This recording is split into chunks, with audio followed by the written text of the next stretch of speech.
In this morning's video, I'd like to talk to you about where your focus will meet with peace. When God becomes the focus, the storm begins to settle in our minds. Life doesn't instantly grow quiet when that happens. The waves might still crash and the winds may still howl, but something within us changes. The storm may not change, but what's in us will change. I've often told people you can get through a storm if you keep the storm outside of yourself. It's most difficult to get through a storm when the storm gets inside yourself. So be careful about that. Keep the storm external. Don't let it get internal.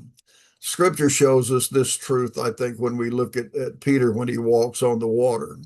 As long as his eyes are on Jesus, fear has no grip in his life at all. But the moment his focus shifts from the storm, or excuse me, when the focus shifts to the storm from the one walking on the water, anxiety starts to take over. And we live the same way a lot of times. Focusing on God doesn't deny the reality of the storm, it's there, but it does put the storm in the presence of someone greater than the storm. And that's what I'm encouraging you to do. If a storm is raging in your life, let's put the storm in the presence of someone who's greater than the storm. When we turn our attention toward the character of God, his faithfulness, his power, his nearness, the thoughts that are racing through our head begin to slow down. Peace doesn't come from having all the answers, but peace comes from trusting the one who really does have all the answers.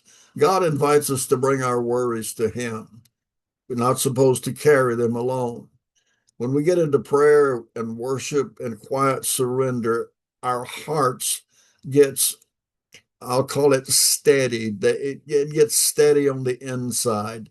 The peace comes on the inside. The storm may still be outside, but a calm begins to grow on the inside. So today I'm encouraging you to lift your eyes if you're in a storm.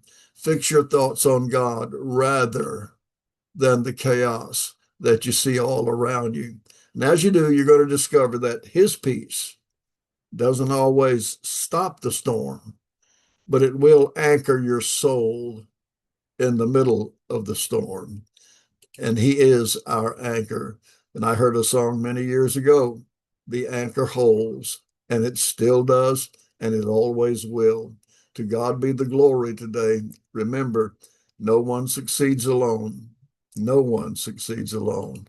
Have a great day. We will talk again soon. God bless you.